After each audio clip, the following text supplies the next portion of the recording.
I said it'd be like a minute and 30 seconds, and it probably was like a minute and 30 seconds. Today is day 2 of our new daily reads of Think and Grow Rich, right? By Napoleon Hill. I told you guys before that this is just a book I picked up, just so happened to pick up at Mars Noble, and I started reading, and I was like, I really enjoyed this read. So what's good with you, Roberto? How you doing? Bueno. I know. Like, I have a homie from my military days. His last name was Bueno, but I don't know his first name. But that might be your name. I just know his last name was Bueno. Military, we just know last names for real. But his name was Bueno. It's pretty cool to see another person named Bueno. But today is day 2 of our One Year Bible read, not One Year Bible, Think and Grow Rich. I'm all bot mine right now. Think and Grow Rich. But yeah, I thought this would be a great read for the channel. So hope you guys enjoy. We're going to be reading chapter 1 again. So what we're doing for this read chat, we're gonna read each chapter for a week straight. That gives us time to digest the information, take notes, and then put things to practice into our own lives, right? So that's the point of this read, so we can start putting these things into practice into our own lives, right? So let's get this done, right? Let's get into today's read. How you doing? Happy Monday, Tuesday to you. Tuesday. Um, and if you're ready to enjoy the stream, go ahead and double tap the screen. So the power of thought. This is chapter 1, and we're going to be doing this for a week straight, chat. Get your pens, papers out, take your own notes, apply these to your own life. You don't gotta listen to me, just take your own notes and move forward, baby. Let's go. So chapter 1 of Think and Grow Rich, the power of thought. The man who thought his way into partnership with Thomas A. Edison is the name of this chapter, chat. So truly, thoughts are things. What's up, Austin? How you doing? Thoughts are things, and powerful things at that. When mixed with purpose, persistence, and a burning desire for their translation into riches or other material objects. Edwin C. Barnes discovered how true it is that men really do think and grow rich. His discovery did not come about at one sitting. It came little by little. Love you too, broski. Love you too. It came little by little, beginning with a burning desire to become a business associate of the great Thomas Edison. One of the chief characteristics of Barnes' desire was that it was definite. He wanted to work with Edison, not for him. Observe carefully the description of how he went about translating his desire into reality, and you will have a better understanding of the 13 principles which lead to riches. When this desire or impulse of thought first flashed into his mind, he was in no position to act upon it. Two difficulties stood in his way. He did not know Mr. Edison, and he did not have enough money to pay for his rail fare to Orange, New Jersey. These difficulties were sufficient to have discouraged the majority of people from making any attempt to carry out the desire. But his name's Alfie. His name's Alfie. But his was no ordinary desire. He was determined to find a way to carry out his desire that he finally decided to travel by blind baggage rather than be defeated. To the uninitiated, this means that he went to the East Orange on a freight train. He presented himself at Mr. Edison's laboratory and announced he had come to go into business with the inventor.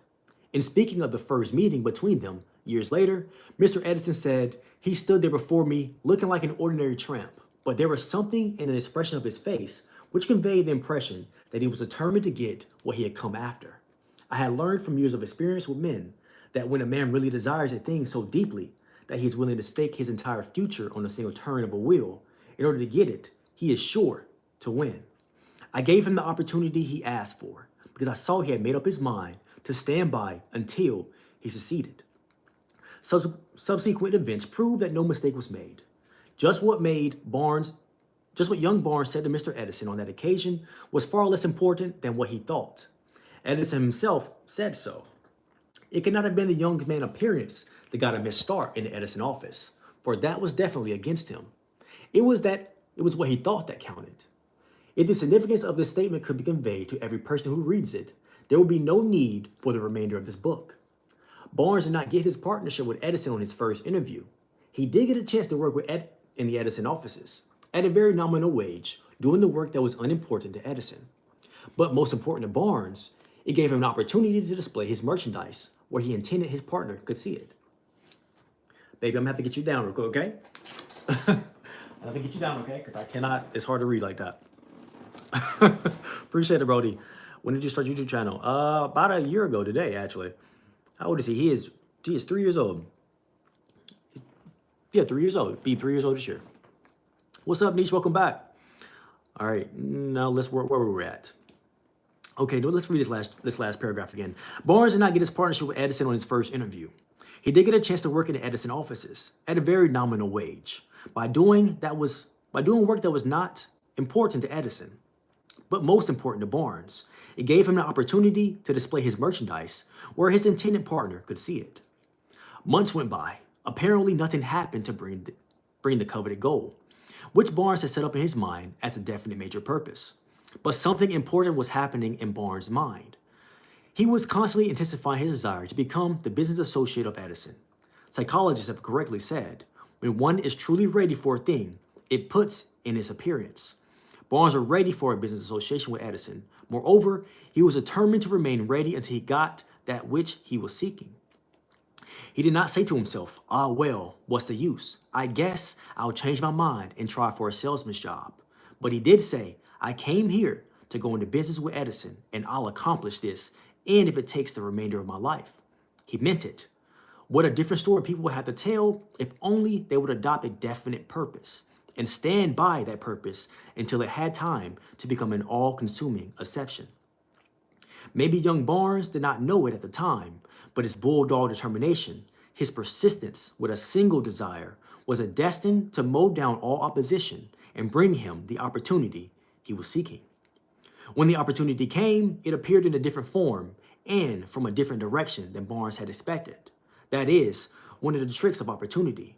It has a slight habit of slipping in the back door and often comes disguised in the form of misfortune or temporary defeat. Perhaps this is why so many fail to recognize opportunity. Mr. Edison had just perfected a new office device, known at the time as the Edison dictating machine, later called the Ediphone. His salesmen were not very enthusiastic over the machine. They did not believe it could be sold without great effort. Barnes saw his opportunity. It had crawled in quietly, hiding in a queer... My hand cramped up. Ouch. Hand cramped up. Oh, looking machine that interested no one but Barnes and the inventor. Let me read chat real quick. 1 second. Bro, reading the right book, stay active in the court, and reads radio, brother. Appreciate it, bro. Thank you, Joel. I am 27, brother. Go change my life. Thinking real rich. Tell me, where you live? Do you live in a bank? It's funny.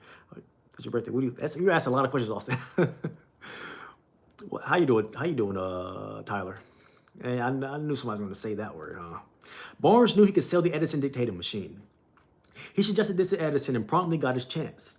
He did sell the machine. In fact, he sold it so successfully that Edison gave him a contract to distribute and market it all over the nation.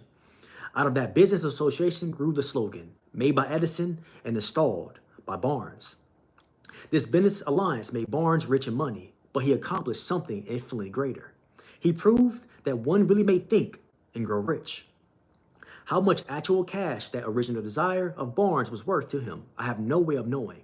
Perhaps it brought him $2 or $3 million. Whatever the amount, it becomes insignificant when compared with the greater asset he acquired, the definite knowledge that an intangible impulse of thought can be transmuted into a physical counterpart by the application of known principles. Barnes literally thought himself into a partnership with the great Edison. He thought himself into a fortune. He had nothing to start with except the capacity to know what he wanted and the determination to stand by that desire until he realized it. He had no money to begin with. He had but little education and he had no influence. But he did have initiative, faith, and the will to win. With these intangible forces, he made himself #1 man with the greatest inventor who ever lived. Now, let us look at a different situation and study a man who had plenty of tangible evidence of riches, but lost it because he stopped 3 feet short of the goal he was seeking. And now this one is called 3 Feet from Gold. One of the most common causes of failure is the habit of quitting when one is overtaken by temporary defeat. Every person is guilty of this mistake at one time or another. R.U. Darby, who later became one of the most successful insurance salesmen in the country, tells the story of his uncle, who was caught by the gold fever in the gold rush days and went west to dig and grow rich.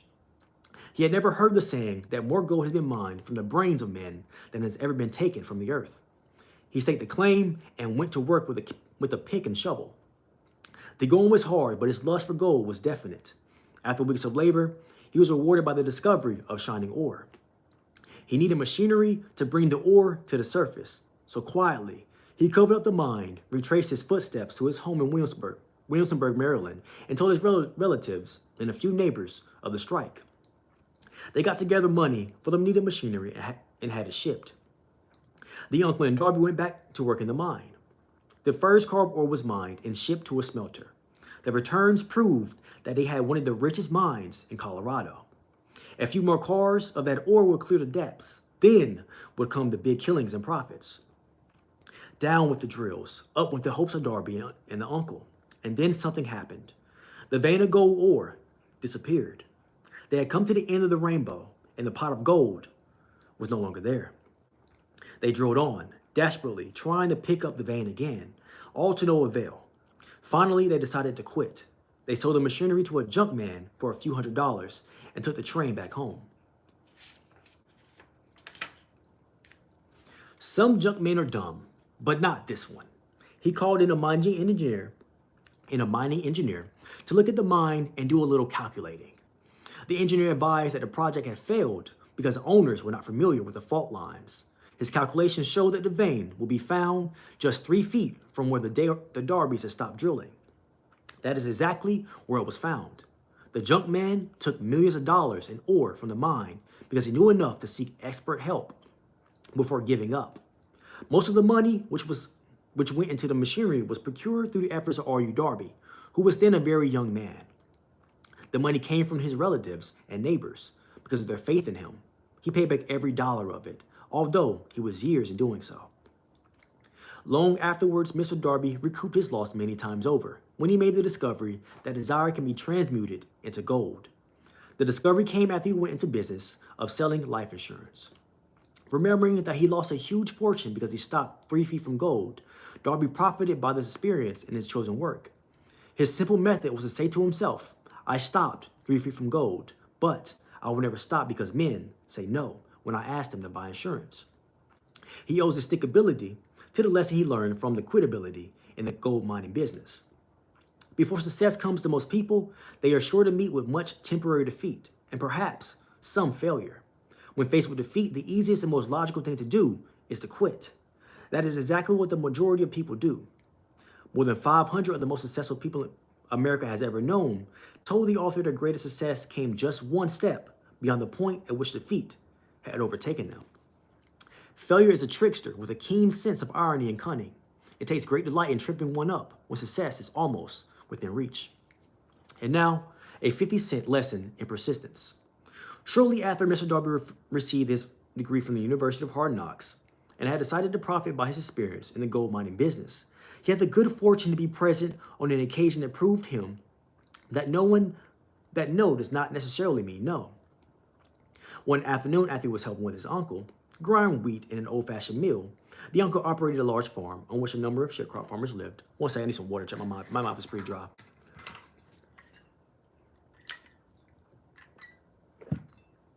Ooh, there we go. He had the good fortune to be present on the occasion that proved him that no does not necessarily mean no. One afternoon, he was helping his uncle grind wheat in an old-fashioned mill. The uncle operated a large farm on which a number of sharecrop farmers lived. Quietly, the door was opened and a small child, the daughter of a tenant, walked in and took her place near the door. How you doing, Wardell? The uncle looked up and saw the child and barked at her roughly. What do you want? Meekly, the child replied, my mammy says, send her 50 cents. I'll not do it, the uncle retorted. Now you run on home. Yes, sir, the child replied, but she did not move. The uncle went ahead with his work, so busily engaged he did not notice that the child had not left. When he looked up and saw her still standing there, he yelled at her, I told you to go on home. Now go, or I'll take a switch to you. The little girl said, yes, sir, but she did not budge an inch. The uncle dropped the sack of grain he was about to pour into the mill hopper, picked up a barrel stave, and started towards the child with an expression on his face that indicated trouble. Darby held his breath. He was certain he was about to witness a murder. He knew his uncle had a fierce temper. When that's crazy. What's good with you, Cannon Kerr? What's good with you, backhand? How you doing, Sergeant Julian?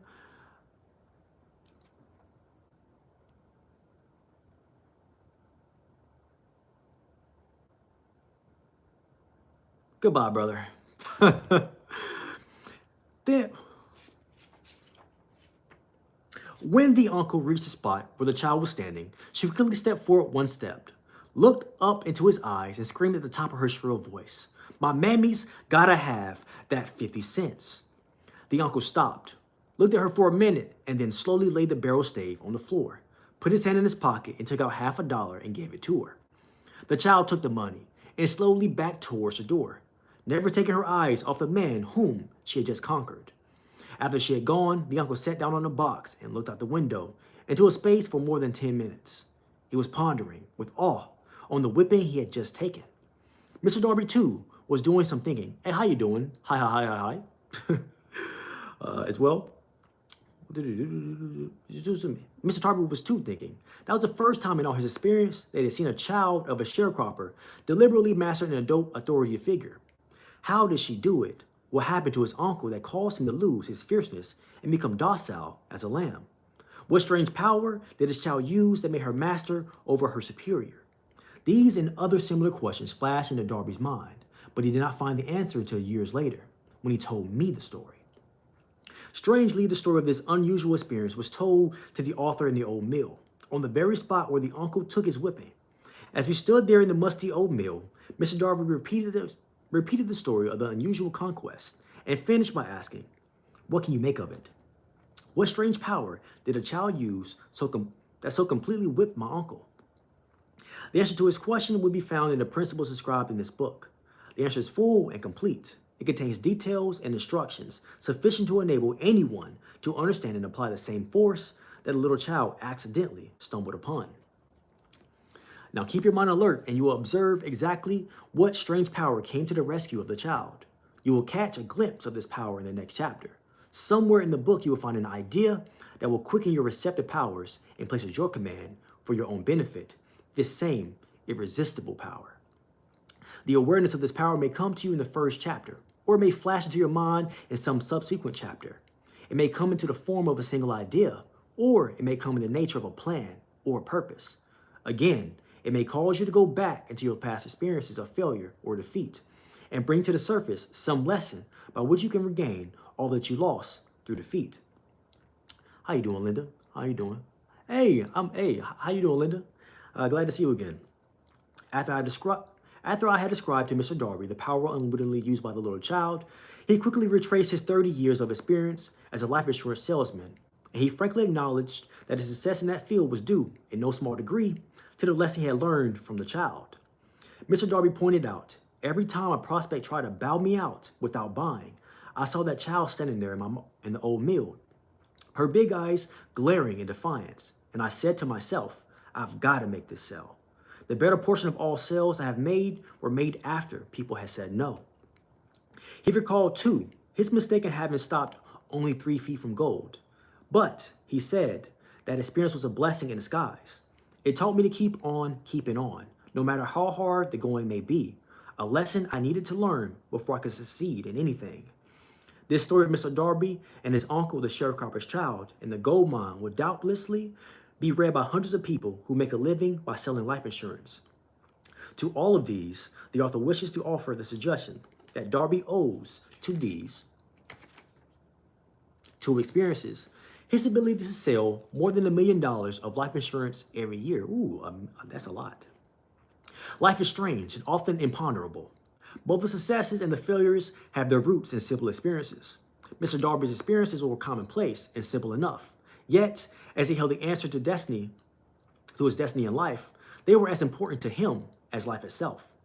He profited by these two dramatic experiences because He analyzed them and found the lesson they taught. But what of the person who has neither the time nor the inclination to study failure in search of knowledge that may lead to success? Where and how are they to learn the art of converting defeat into the stepping stones to opportunity? In answer to these questions, this book was written. The answer called for a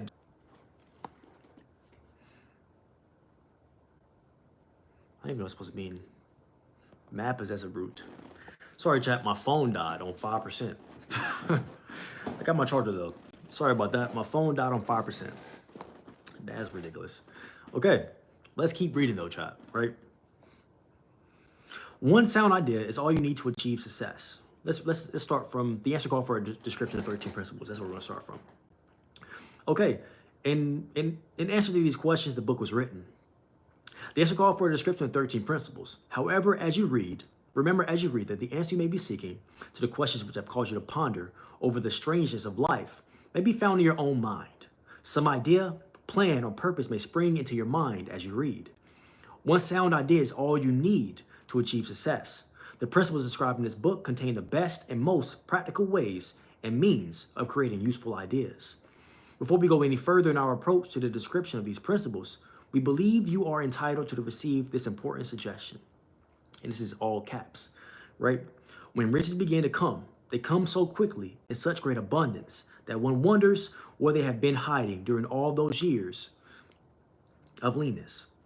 This is an astounding statement, and all the more so when we take into consideration the popular belief that riches come only to those who work hard and long. When you begin to think and grow rich, you will observe that riches begin with a state of mind, with definiteness of purpose, with little or no hard work. You and every other person ought to be interested in knowing how to acquire a state of mind that will attract riches. I spent 25 years in research, analyzing more than 25,000 people because I, too, wanted to know how wealthy men become that way. Without that research, this book could not have been written. Here, take notice of a very significant truth. The business depression started in 1929. It continued on an all-time record of destruction until sometime after President Roosevelt entered office.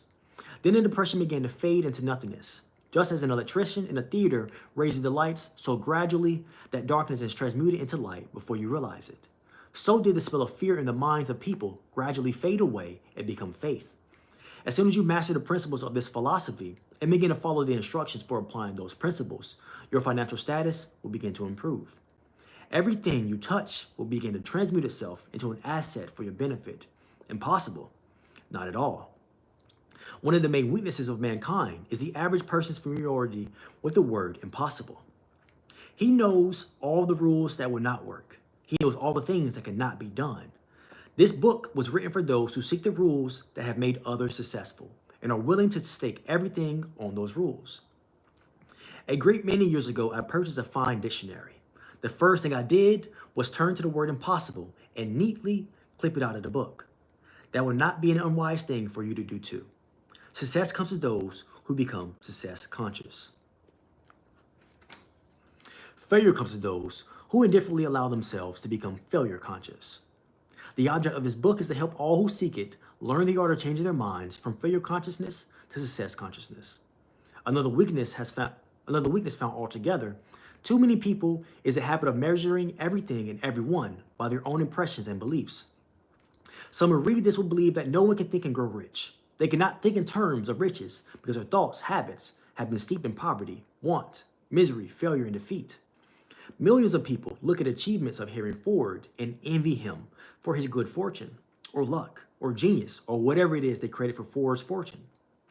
Perhaps one person in every 100,000 knows the secrets to Ford's success, and those who do know are too modest or too reluctant to speak of it because of its simplicity.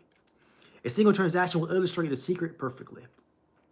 When Ford decided to produce his now famous V8 motor, he chose to build an engine with the entire 8-cylinder cast in one block and instructed his engineers to produce a design for the engine.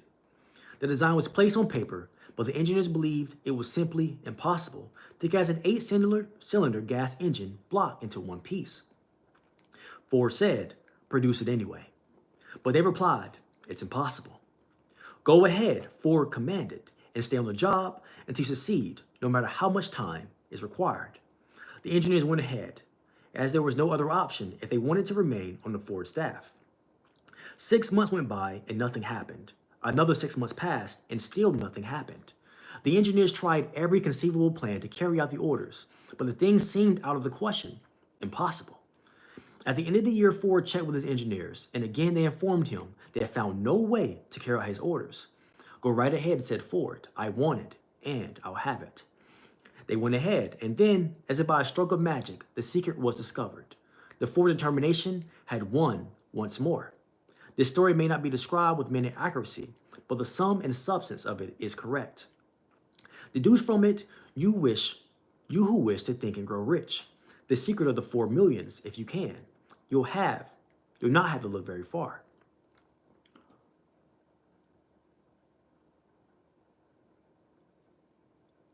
I hope you start to feel better, brother. And I send some good health your way. I send some good health your way.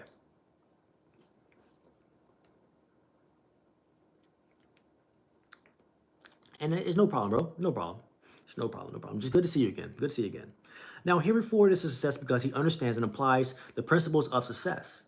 One of these is desire, knowing what one wants, remembering this Ford story as you read, and pick out the lines in which the secret of his stupendous achievement has been ascribed. If you can do this, if you can lay your finger on the particular group of principles that made Henry Ford rich, you can equal his achievements in almost any calling for which you are suited.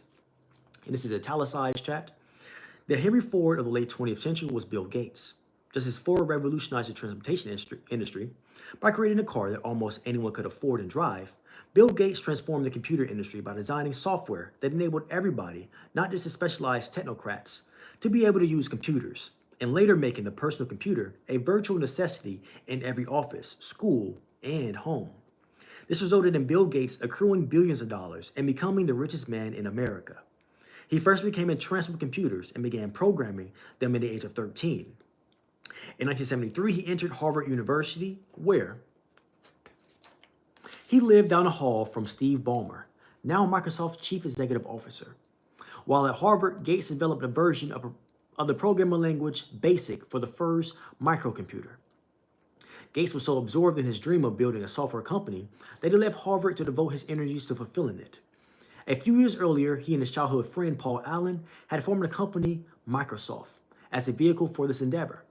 Guided by a belief that a computer would be a valuable tool of every office desktop and in every home, they began developing software for personal computers. Gates' foresight and his vision for personal computing have been central to the success of Microsoft in the software industry. Having achieved his major goal, Bill Gates continues to pursue new goals both in business of creating ever-improving computer programs and in his philanthropic work, having founded with his wife, Melinda, the largest charitable foundation in the world. And now, you are the master of your fate and the captain of your soul. It's all good, bro. See you later, bro. When the English poet W.C. Henley wrote his prophetic lines, I am the master of my fate and the captain of my soul, he should have informed us that the reason we are masters of our fate and captains of our soul is because we have the power to control our thoughts. He should have told us that the ether in which this little planet floats, in which we move and have our being, is a form of energy, moving at an inconceivable high rate of vibration, and that the ether is filled with a form of the universal power which adapts itself to the nature of the thoughts which we hold in our minds, and influences us in natural ways to transmit our thoughts into their physical equivalent. If the poet had told us this great truth, we would know why it is that we are the masters of our fates, the captains of our souls. He should have told us with great emphasis that this power makes no attempt to discriminate between destructive and constructive thoughts, that it will urge us to translate into physical reality thoughts of poverty just as quickly as it will influence us and act upon thoughts of riches. He should have told us, too, that our brains become magnetized with the dominating thoughts we hold in our minds. By means with which no one is familiar with, these magnets attract to us forces, the people, the circumstances of life, which harmonize with the nature of our dominating thoughts. He should have told us that before we can accumulate riches in great abundance, we must magnetize our minds with intense desire for riches, that we must become money conscious until the desire for money drives us to create definite plans for acquiring it. But, being a poet, and not a philosopher, he only contented himself by stating a great truth in poetic form, leaving those who followed him to interpret the philosophical meaning of his lines. Little by little, the truth has unfolded itself until it now appears certain that the principles described in this book hold the secret of mastery over our economic fate. And this one is italicized as well, chat. Another man who exemplifies being master of his fate is Steven Spielberg, one of the all-time great motion picture directors. He dreamed of being a movie director from childhood. He began making amateur films with a primitive camera when he was still a child, and the dream never subsided. How Spielberg broke into Universal Studios is a legend in the movie industry. He took the Universal Studios tour, an attraction that enables visitors to get a side look at the movie business, and visitors ride around the studio lots on a tram. Steven, meanwhile, sneaked up the tram and hid between. Do I have a piece of paper? Yeah, I do. I have a notebook right here. I have a notebook on my desk. How you doing, Anthony? Two sound stages until the tour ended. When he left at the end of the day, he made a point of saying a few words to the gate guard. Day after day, he went back to the studio for 3 months. He walked past the guard, waved at him, and he waved back. He always wore a suit and carried a briefcase, letting the guard assume he was one of the students with a summer job in the studio. He made a point of speaking to and befriending directors, writers, and editors. He even found a vacant office, took it over, and listed his name in the building directory. He made it his business to get to know Sid Steinberg, then head of production for the studio's television arm. He showed him his college film project, which so impressed Steinberg that he put the young man under contract with the studio. His first full-length film, The Sugar Land Express, received critical acclaim and won a Best Screenplay Award at the 1974 Cannes Film Festival. Unfortunately, it did not do very well at the box office. His big break came a year later when he discovered the book Jaws. The studio had already decided to produce Jaws and had chosen a well-known director to film it. Spielberg desperately wanted to make this movie. Despite the financial failure of The Sugar Land Express, his self-confidence had not diminished, and he persuaded the producers to dismiss the chosen director and give the film to him. One second. And give the film to him. It was not an easy assignment. From the beginning, trouble beset the production. It ran into technical and budget problems. However, when Jaws released in June 1975, it enjoyed twofold success. It broke box office records, and the critics loved it. Within a month of its release, the film had taken in $60 million at the box office, an unheard of amount at the time. Over the next few years, Spielberg directed several movies, including the popular Indiana Jones series, the award-winning The Color Purple, Empire of the Sun, and E.T. He later directed Jurassic Park, which also would become, at its time, the most successful movie in history, the third Spielberg film to break the record. It also brought in over $1 billion in gross receipts, toys, and other merchandise. Spielberg continues to pursue his dreams when he and the two other Hollywood moguls created their own production company, and they called it DreamWorks. One second. And now, we are now ready to examine the first of these principles. Maintain a spirit of open-mindedness. Remember as you read that they are an invention of no single person. The principles were gathered from the life experiences of more than 500 men who actually accumulated riches in huge amounts, men who began in poverty with little education or influence. The principles work for these men, and you can put them to work for your own enduring benefit. You will find it easy, not hard to do. Before you read the next chapter, I want you to know that it conveys factual information that might easily change your entire financial destiny, as it has so definitely brought changes of stupendous proportions to the two people described. I want you to know also that the relationship between these two men and myself is such that I could have taken no liberties with the facts, even if I had wished to do so.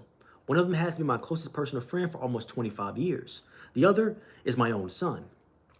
The unusual success of these two men, success that they generously accredit to the principle described in the next chapter, more than justifies this personal reference as a means of emphasizing the far-flung power of this principle. And chat, that is the end of chapter 1 of Think and Grow Rich. Just like we said before, we're going to read this every single day for a week straight, and have a discussion on the chapter and start applying the principles as we read. That's what we're going to read every single chapter for a week. It gives us time to take everything in and then actually start applying things, right? But let's go over the chapter really quickly, right? So this is our second day in a row of doing this, reading this chapter. Draw a square with 3 lines.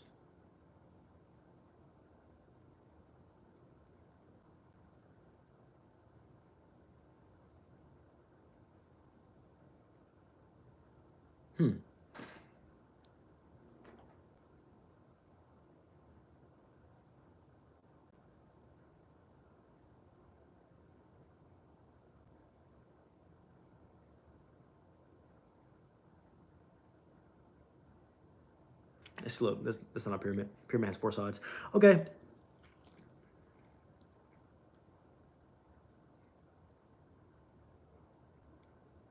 But let's talk about today's chapter, right, chat? Have you read My Life in...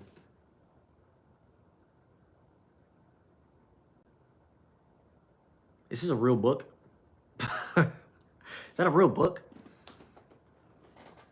I've never heard of that book. If that's a real book, I've never heard of that. Not gonna lie. Never heard of that book. It's possible? I didn't say it was impossible.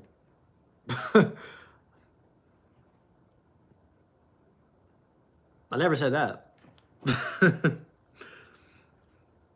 I spent a few seconds right there trying to draw it in my mind. I have to spend a couple more minutes trying to draw it on a real piece of paper. That's all. But I just want to stay on topic. Hey, what's up, Max? Thank you for the sub, bro. I just want to stay on topic, right? But let's talk about today's chapter 1, The Power of Thought, from Think and Grow Rich today, right? So we talked about a few characters, so let's go over our characters today. So we talked about Edwin C. Barnes. What did Edwin want to do today, right? What was Edwin's desire that he stood 10 toes on?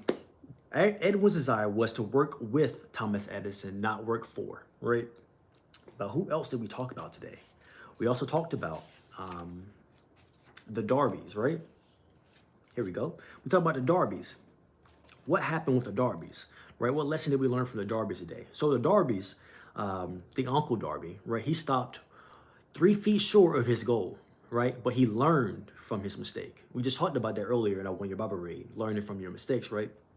But he learned from his mistake. He didn't feel bad. You know how sometimes we look back on the past and we think about things that happened in the past, and we look back on it with such like sadness, right? Such grief, you know, when you look back on things in the past sometimes. But Darby didn't do that. He used his setback in the past as motivation for the future, right? So whenever he looked back on his past, it was motivation for him. It wasn't detrimental to him. It was motivational to him, right? So if you want to learn from Mr. Darby, that's the first thing we want to learn from Mr. Darby, right? If you want to look back on the past at all whatsoever, I honestly, I don't see no point of it, you know, right? But if you're going to look back on the past, right, then look back on the past with opportunity in mind, right? With the opportunity to learn from what happened again. What's up, Navani? Welcome back to the stream, bro. With the thought in mind to learn from what happened in the past, not to feel bad about the mistakes you made, right? If you're gonna look back on the past, don't look back and be like, dang, that mistake, and feel bad about yourself. And now you're feeling all the pain you felt way back then. Now you're in the same spot you were a long time ago. You put your body in that state of being, right? By looking back on that and feeling all that pain again. Look back on the past and think about how you can succeed regardless of what happened back then. Now you can learn from that lesson. You're gonna have the opportunity to learn. That's what Darby showed us today. That's what we did talk about yesterday. But that's why I like reading the same chapter multiple times. You get a little bit more every single time you read, right? So, but what did we learn from Darby? We learned a very essential tool for people to use. If you work on the fact that you will always have opportunities, you realize mistakes never happen. Not making something completely right is a mistake. Missing out on something once or twice, it's cool. I get what you mean, but a little bit of the sentence structure confuses me a little bit. But I absolutely understand what you mean. But yeah, yeah, right. But Darby, he didn't look back on the past and be like and grieve about the past, about the mistake of being missing 3 feet from goal. I mean, who wouldn't be so hot about missing out on millions of dollars worth of gold if they just went 3 feet down the road, right? But he didn't let that define his whole life, right? One thing that we really want to do, if we were ever going to look back on the past, if you ever do look back on the past, right, is remember that it does not define your whole life, right? That one mistake does not define you at all whatsoever. It just was a mistake, right? You're alive, you have another chance. And that's what Darby remembered. Darby remembered he's alive, he has a chance, so he can learn from his mistake. So whenever somebody would tell him no, kind of happy birthday, Nameless. I hope you have a better day. I hate that you had a sad day on your birthday, man. And I love that you get to join my chat and get to enjoy yourself, man. Happy birthday. Happy birthday to ya. Happy birthday to ya. Happy birthday to ya. Happy birthday to ya. Happy birthday. I hope that made your birthday a little bit better, bro. Hope that made your birthday a little bit better, bro. Only spend the notes and give the change to charity. You know, when I was there, I'm Austin. Hey, what's up, Austin? Welcome back. I remember from earlier. Thanks a lot, man. I was so appreciate the sub, Nameless. Happy birthday, facts. Oh, happy birthday. Everybody let's tell Nameless happy birthday, chat. You know? Happy birthday, man. Happy birthday. Hope I put a smile on your face. Hope I was able to put a smile on your face. But that's what we learned from Darby, right? Just because you may have come up short before does not mean you'll come up short again, you know? Give it another go, you know? Give it another go. You never know, right? You never know. But let's keep on going, right? What else did we learn, right? What else did we learn today, right? We learned from the little girl who her mammy needed that 50 cents. What did the little girl say? My mammy said, send her 50 cents. That's what she said. And what was she not gonna leave? Thank you for the sub, John. Do you watch Dogman? I don't watch. I'll be stepping on my book. Hey, bro, don't step on my book now. We don't have to tussle. You don't even take me seriously. He don't even take me seriously, chat. He doesn't even take me seriously, chat. Sometimes I stick my phone to my room in the middle of the night, watch your videos. Hey, I'm not gonna lie, I can't condone that. Hey, we gotta, hey, I understand. Great content. You know, I watch my own videos, you know, so, you know, but, you know, I can't condone that behavior.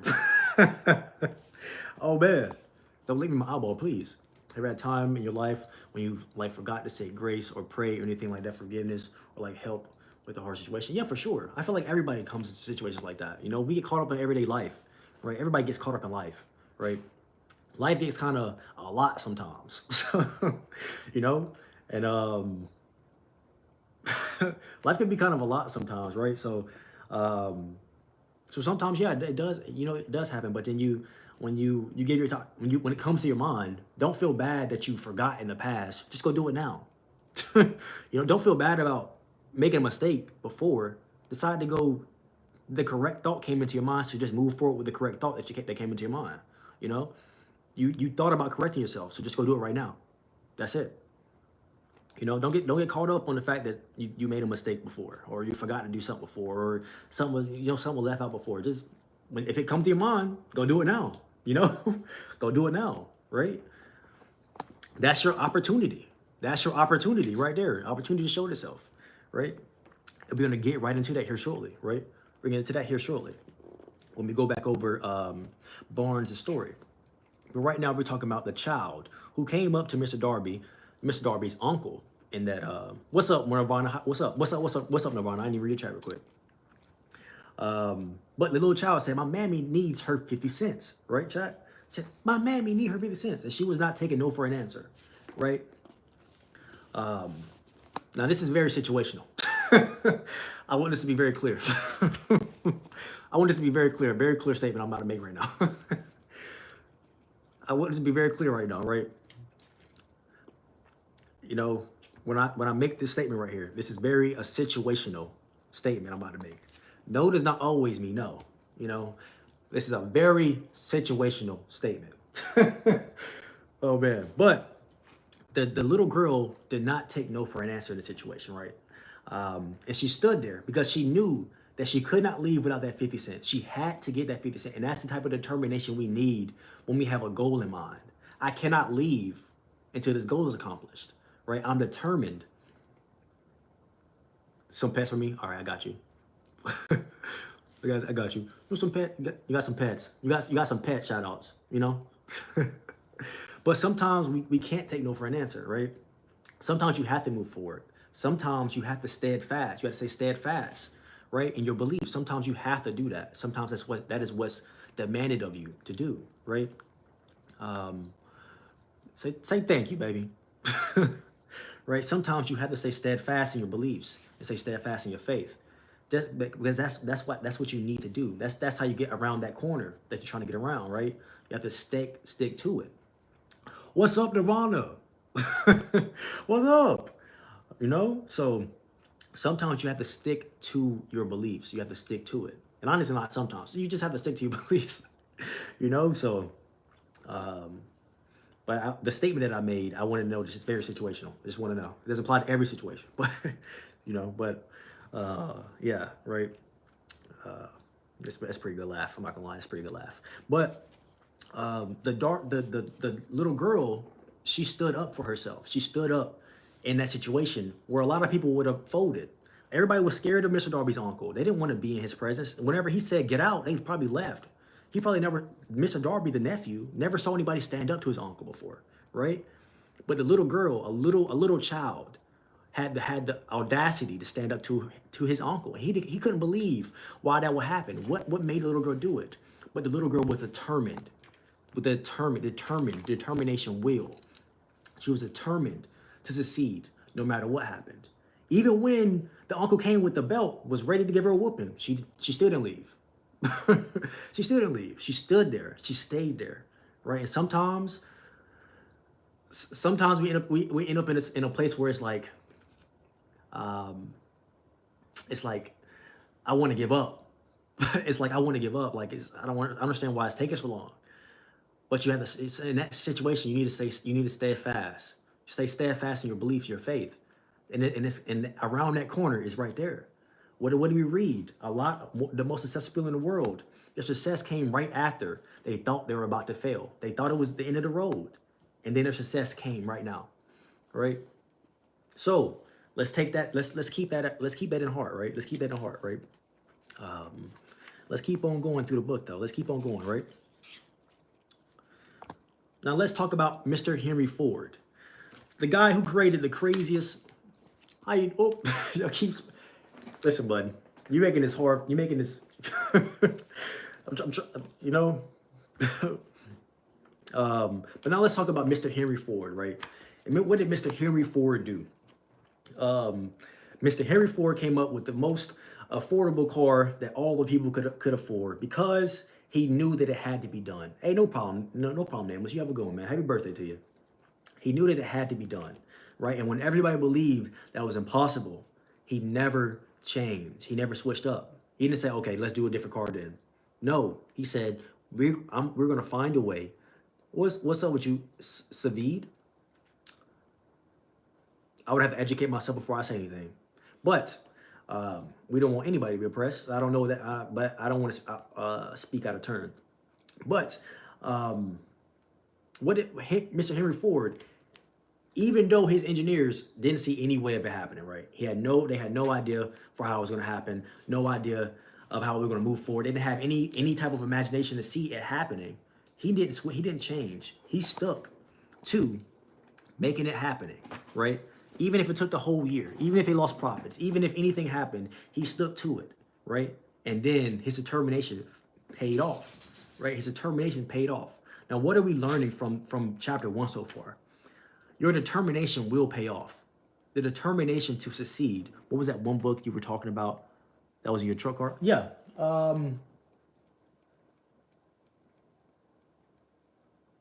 It's right here. Right here on my shelf.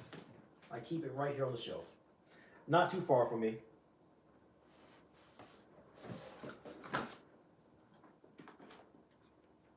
It's right here. How you doing? What's up, Erica? How you doing? But what have we learned from chapter 1 of Think and Grow Rich, chap?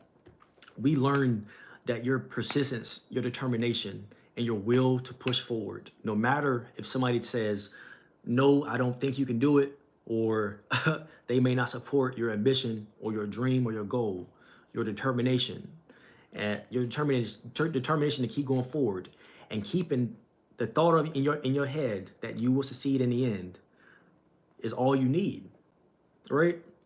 But now, let's go back to our first person we talked about, Mr. Barnes. Let's go back to our first person we discussed, Mr. Barnes, right? Mr. Barnes. And I'll show you my book today if y'all want to see the book. If Nirvana, are you still here? Nirvana, you still here? If you want to see the book, I'll show you the book. But our first person we talked about was Mr. Barnes, right? Mr. Barnes came from nothing. He didn't even have the money to pay for his fare to get to the Edison office, right? But his dream was to work with, not for, Edison, right? And he did everything that he needed to do and more to get to that position. So the question is, you know, when the going gets tough, are you gonna get running? You know, are you gonna run away?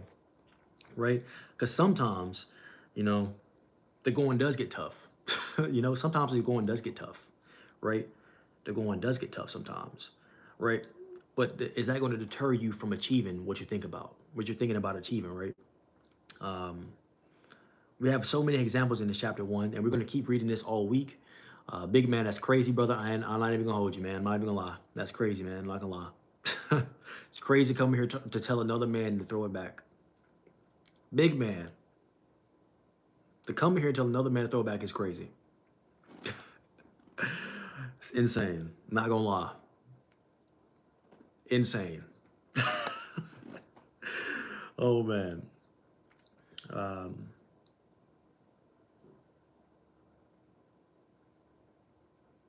Y'all be throwing me off.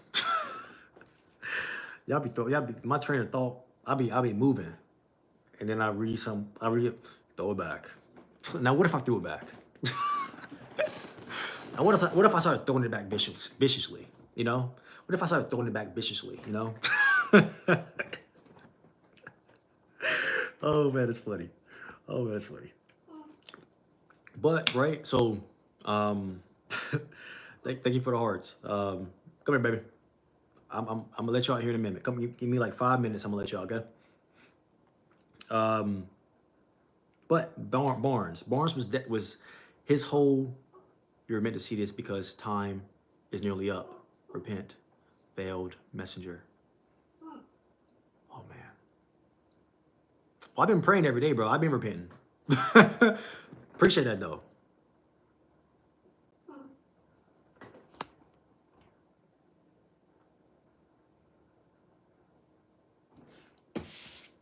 "149 days in a row, baby." I've been educating myself. 149 days in a row, baby. This is only day 2 of this. We're just getting started here. But let's actually, maybe that's not the share.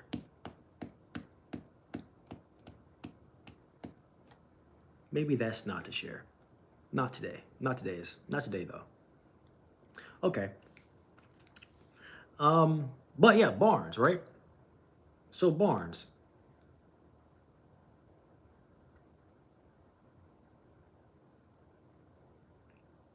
Here we go. Back to Barnes. So Barnes, right? He was determined to succeed here.